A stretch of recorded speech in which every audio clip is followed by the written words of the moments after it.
Welcome to all of you.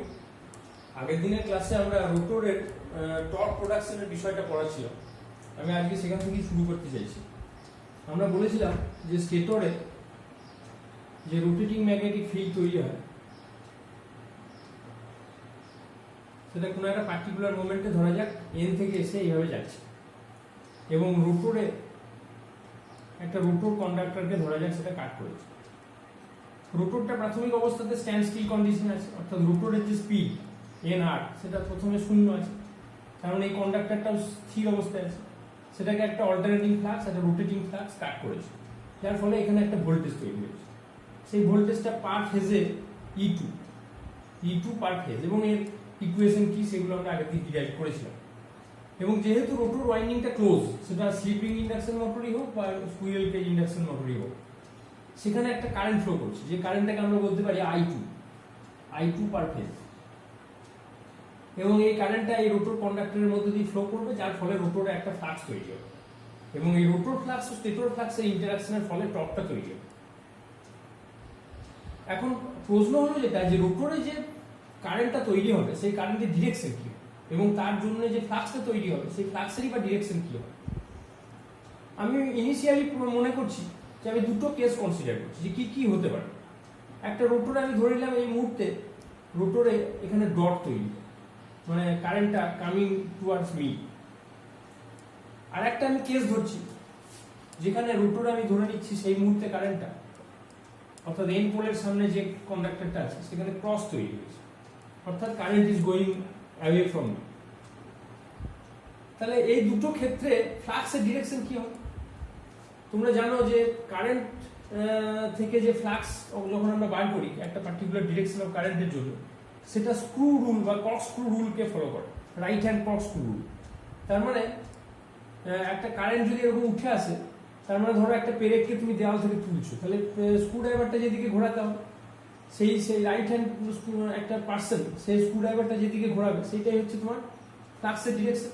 তাহলে এখানে ফ্লাক্সের ডিরেকশনটা হবে এরকম, অ্যান্টি ক্লকওয়াইজ, আর এখানে ফ্লাক্সের ডিরেকশনটা হবে ক্লকওয়াইজ।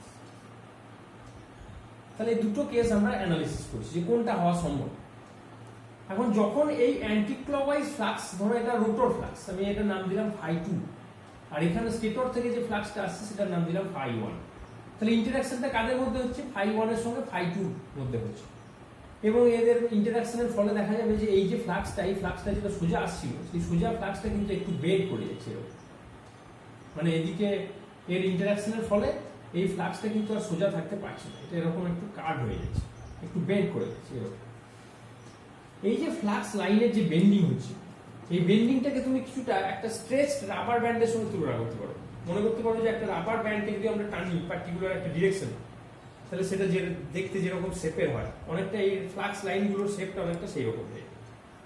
এবং সেক্ষেত্রে ফোর্সটা কোন দিকে কাজ করবে?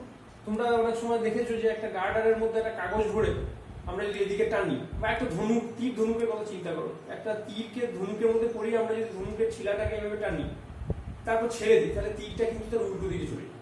তার মানে যে দিকে তুমি এটাকে স্ট্রেচ করছো, অ্যাকচুয়াল ফোর্সটা তার কাজ করে উল্টো দিকে। তাহলে যখনই লাইনস অফ ফোর্স গুলো এই দিকে বেঁকে যাবে, তখন এখানে যে ফোর্সটা তৈরি হবে সেই ফোর্সটা কিন্তু এই দিকে কাজ করবে, এবং এই ফোর্সটাই আলটিমেটলি রোটর কন্ডাক্টরটাকে ঘুরিয়ে দেবে। তাহলে এই কেসটা যদি আমি অ্যানালিসিস করি, বা এই কেসটাকে যদি আমি মনে করি যে এটাই রোটরের কেস, তাহলে সেক্ষেত্রে রোটরের ঘোরা উচিত কিন্তু ক্লকওয়াইজ। এবং কোন ক্ষেত্রে ক্লকওয়াইজ? যখন আমরা ধরে নিয়েছি যে রোটেটিং ম্যাগনেটিক ফিল্ডের ডিরেকশনটাও ক্লকওয়াইজ। তাহলে রোটেটিং ম্যাগনেটিক ফিল্ড যেটা আরএমএফ, সেটা যদি ক্লকওয়াইজে ফ্লো করে, তাহলে এই কেস অনুযায়ী রোটরের যে ঘোরার ডিরেকশন সেটাও আমি দেখতে পাচ্ছি ক্লকওয়াইজ। তাহলে যদি কেসটা এরকম হয় তাহলে কি হবে? সেক্ষেত্রে ফ্লাক্স লাইনগুলো বেন্ড করবে এইদিকে, এবং সেক্ষেত্রে টর্কটা প্রডিউসড হবে বা ফোর্সটা প্রডিউসড হবে উল্টো দিকে, এবং সেক্ষেত্রে রোটরের রোটেশনটা হবে এই। তাহলে কেস 1 এবং কেস 2 রোটর, এখানে আরএমএফটা কিন্তু সেম, আরএমএফটা কিন্তু সেই ক্লকওয়াইজই আছে এখানে। তাহলে এই দুটো কেসের মধ্যে কোনটা হওয়া সম্ভব, এইটা আমি এই জায়গাটাতে আমি আসতে চাইছি।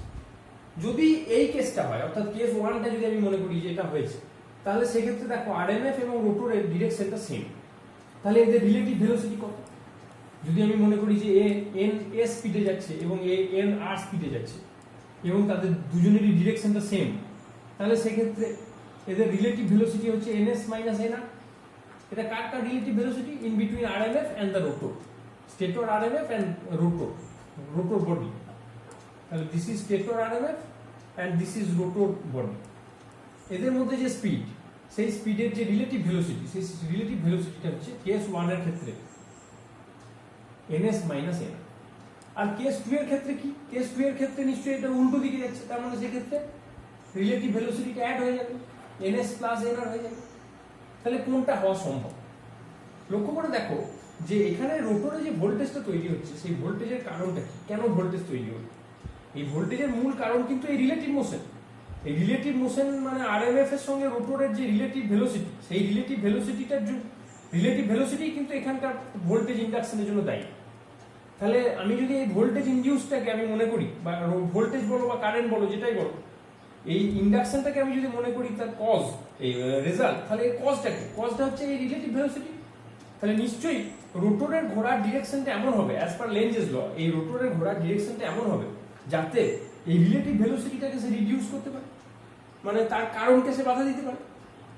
তাহলে রোটরের ঘোরার ডিরেকশনটাকে এমন হতে হবে যাতে এখানে রিলেটিভ ভেলোসিটিটা হ্রাস পায়। যদি এখানে রিডিউস না হয় রিলেটিভ ভেলোসিটি, তাহলে কিন্তু এখানে লেঞ্জেস লটা স্যাটিসফাইড হয় না। তাহলে অ্যাজ পার লেঞ্জেস ল সবসময় রেজাল্ট তার কজকে বাধা দেবে। তাহলে এখানে রেজাল্টটা কি? রেজাল্টটা হচ্ছে ইনডিউস কারেন্ট, আর কজটাকে, কজ হচ্ছে রিলেটিভ ভেলোসিটি। তাহলে ইনডিউস কারেন্ট এমন ডিরেকশনে কারেন্টটা ফ্লো করবে যাতে এই রিলেটিভ ভেলোসিটির পরিমাণটা কমতে থাকে। তাহলে কমাতে গেলে তাহলে কোন দিকে ফ্লো হতে হবে? এই কেসটাই ঠিক, এই কেসটা হবে না, কারণ এই ক্ষেত্রে রিলেটিভ ভেলোসিটিটা বেড়ে যাচ্ছে, তার মানে লেঞ্জেস ল স্যাটিসফাই করছে না। তাহলে আমরা বুঝতে পারলাম যে রোটর বডিটাকে সবসময় RMF এর ডিরেকশনে ঘুরতে হবে। RMF যদি ক্লকওয়াইজ ঘোরে, রোটর বডি ক্লকওয়াইজ ঘুরবে। RMF যদি অ্যান্টি ক্লকে ঘোরে, রোটর বডিও অ্যান্টি ক্লকই ঘুরবে। তাহলে এই জায়গাটা নিশ্চয়ই তোমাদের পরিষ্কার হয়েছে। এই লেঞ্জেস লর ব্যাপারটা যদি মাথায় থাকে, তাহলে কিন্তু এই RMF এর সঙ্গে সঙ্গে রোটর বডির ঘোরার যে ডিরেকশন, সেই জায়গাটা তোমাদের পরিষ্কার হবে। এবং মনে রাখবে তারা কিন্তু সবসময় একই ডিরেকশনে ঘুরবে, যাতে আমরা রিলেটিভ ভেলোসিটিটাকে হ্রাস করতে পারি। এখন প্রশ্ন হলো যেটা, যে রোটর বডিও তো ঘুরবে RMF এর ডিরেকশনে, বোঝা গেল, কিন্তু কোন স্পিডে ঘুরবে? সেটা কি ওই সিনক্রোনাস স্পিডে ঘুরবে, না তার থেকে কম বা তার থেকে বেশি স্পিডে ঘুরবে, নাকি সমান স্পিডে ঘুরবে? এই জায়গাটা আমি আসতে চাইছি। এখন প্রশ্ন হলো যেটা, যে যেহেতু রোটর একটা বডি, তার একটা মেকানিক্যাল মাস আছে, সেই মাসের কারণে তার একটা ইনার্সিয়া আছে, যে ইনার্সিয়ার কারণে ওটা কখনোই ওই সিনক্রোনাস স্পিডে মুভ করতে পারবে না। রোটর RMF যেটা, RMF এর তো কোনো মাস নেই সেভাবে, তার সঙ্গে তো কোনো মাস ইনভলভ না। তার ফলে সে যে সিনক্রোনাস স্পিডটা অ্যাটেন্ড করেছে, সেইটাই অ্যাকচুয়ালি রোটরকে ঘোরাচ্ছে, রোটর বডিটাকে ঘোরাচ্ছে। কিন্তু রোটর বডির যেহেতু ইটসেলফ একটা মাস আছে, সেই মাসের কারণে তার ইনার্সিয়াটা কিন্তু সবসময় তার রোটেশনকে বাধা দেবে, যার ফলে ওই রিলেটিভ ভেলোসিটিটাকে রিডিউস করতে চাইবে, মানে সবসময় nrটা ওই ns কে ধরতে চাইবে, যাতে রিলেটিভ ভেলোসিটিটা জিরো হয়ে যায়। যদি nr পুরোপুরি ns কে ধরে ফেলতে পারে, তাহলে রিলেটিভ ভেলোসিটি শূন্য হয়ে যাবে। এবং রোটরের ইন্টেনশন কিন্তু সেটাই, রোটর সেটাই চাইছে, যাতে লেঞ্জেস লটাকে পুরোপুরি স্যাটিসফাই করা যায় এবং এই রিলেটিভ ভেলোসিটিটাকে জিরো করে দিতে পারা যায়। কিন্তু কখনোই এটা সম্ভব নয়, এই কারণে যাতে, মানে তার কারণ হলো যে এনআরটা কিন্তু একটা মাসের সঙ্গে ইনভলভ। এই মাস থাকার ফলে তার এনআরের একটা নির্দিষ্ট লিমিট আছে, যার ফলে মানে যার বেশি এটা কখনোই উঠতে পারছে না। তার মানে আমি যদি ধরে নিই যে এনএসটা হচ্ছে 1500 RPM, আমরা ধরা যাক nrটা মোটামুটি 1460 বা 1480 এরকম RPM এ গিয়ে এটা থেমে যাবে, মানে আর কিন্তু স্পিডটাকে বাড়াবে। 1460 পর্যন্ত উঠলো, বাস, that is the highest speed, বা 1480 তে গিয়ে হাইয়েস্ট স্পিড অ্যাটেন্ড করে গেল। এবার রোটরের মধ্যে তুমি যত লোড চাপাবে, আরো ওয়েট বাড়াচ্ছ। লোড চাপানো মানে কি? তুমি মেকানিক্যাল ওয়েট চাপাচ্ছ। এই আরো ওয়েট যত তুমি ইনক্রিজ করবে, তত তার মাসটা বাড়ছে, তার ইনার্সিয়াটাও বাড়ছে, অটোমেটিক্যালি তার স্পিড কিন্তু ফল করবে। তার মানে এখান থেকে একটা কনক্লুশন আমরা করতে পারলাম যে রোটর সবসময় সেই দিকে ঘুরবে যেদিকে RMF ঘুরবে, যাতে রিলেটিভ ভেলোসিটিটা কম হয়। এটা 1 নম্বর কনক্লুশন। 2 নম্বর কনক্লুশন হচ্ছে যে রোটরের স্পিড কখনোই সিনক্রোনাস স্পিডকে টাচ করতে পারবে না, because of its mass, due to its inertia that opposes the torque. এবং এই ইনার্সিয়াটাকে তুমি যত বাড়াবে, ততই দেখা যাবে যে এই এনআর এর যে হাইয়েস্ট ভ্যালু সেটা কমছে। অর্থাৎ 1460 ছিল, সেটা কমে 1440 হবে, আরো মাস বাড়ালে 1420 হবে, 1400 হবে, এইভাবে আস্তে আস্তে কমে যাবে। তার মানে বোঝা যাচ্ছে যে এই রিলেটিভ ভেলোসিটির গ্যাপটা বাড়তে থাকবে depending on the load, on the road. এবং এদের মধ্যে যে এই যে স্পিডটা মানে ডিফারেন্সটা এই যে রিলেটিভ ভেলোসিটি যেটাকে বলছি আমরা, এই ডিফারেন্সটা কি বলা হয় স্লিপ স্পিড।